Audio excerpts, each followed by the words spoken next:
ঈশ্বর আছেন কি নেই, এই প্রশ্নটাই মানুষকে সবচেয়ে বেশি ভাবায়, বিভ্রান্ত করে।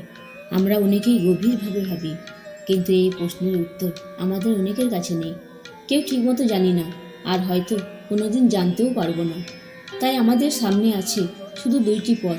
প্রথম হলো মেনে নাও ঈশ্বর আছেন, আর দ্বিতীয় পথ হলো মেনো না, ঈশ্বর নেই।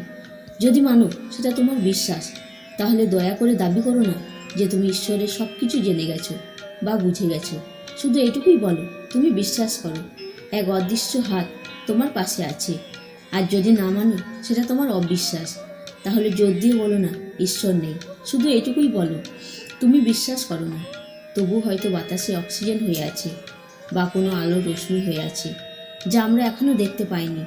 এটাই অজ্ঞেয়বাদ, বিশ্বাস আর অবিশ্বাসের মাঝখানে দাঁড়িয়ে থাকা এক স্বীকারোক্তি, যে অজানার মধ্যে লুকিয়ে আছে মানুষের সবচেয়ে গভীর আকর্ষণ।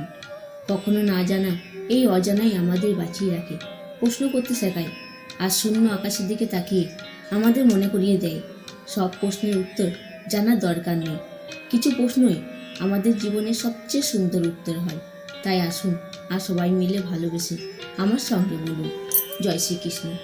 ভালো লাগলে একটা কমেন্ট করে জানাবেন, আপনার প্রতিক্রিয়া আমাদের অনুপ্রেরণা দেয়। আর এমন হৃদয় ছুঁয়ে যাওয়া কন্টেন্ট পেতে ফেসবুক থেকে দেখলে শেয়ার ও ফলো করে পাশে থাকবেন, আর ইউটিউব থেকে দেখলে সাবস্ক্রাইব করতে ভুলবেন না।